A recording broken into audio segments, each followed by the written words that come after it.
Back again, Fisticorp 616 here. I'm just going to go over why your God is not perfect. He's not as loving as he seems. If you read the Old Testament, you will find that he's the most repulsive creature imaginable to man. In fact, he makes Hitler look like an amateur. He clearly states we must enforce slavery, which says in Leviticus chapter 25, verse 44.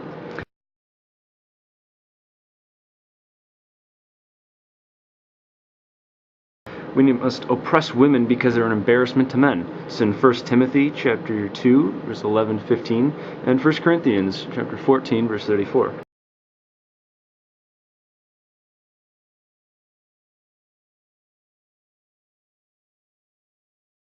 We must kill all homosexuals no matter what.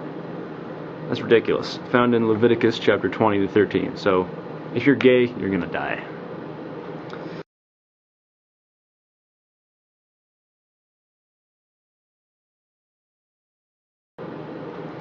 Kill all disobedient teenagers, as it says in Deuteronomy, chapter 21, verse 18-21.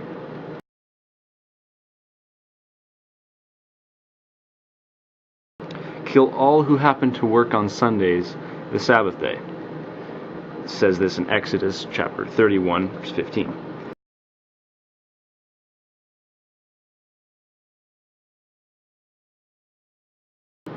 Kill all who don't believe, raid their villages, kill all unborn babies, livestock, and burn their bodies afterwards. Now that's found in Deuteronomy chapter 13, verse 13-19. That is disgusting. But hey, God is perfect. God knows what he's talking about. God doesn't fuck around. This is the real deal, folks. Now, the Pope is also directly quoted to have said, God's nature is very loving. But there are two things wrong with that statement right there.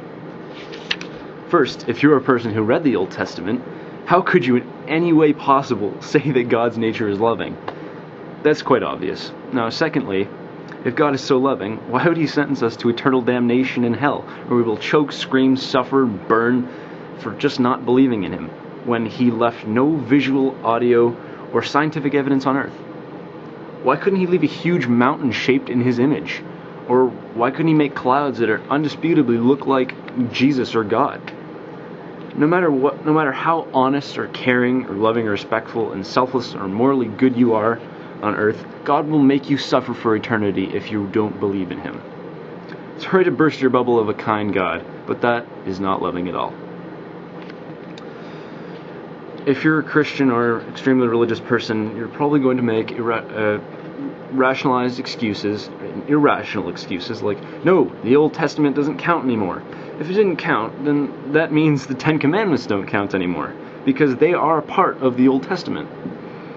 Don't pick and choose what you want to believe. It's all or nothing. You cannot say, oh, this sounds about right. Right here, I don't really agree with this one. It doesn't sound very moral. Let's just completely ignore that. The Bible states the law of God will stand forever in Isaiah chapter 40, verse 8. Look it up.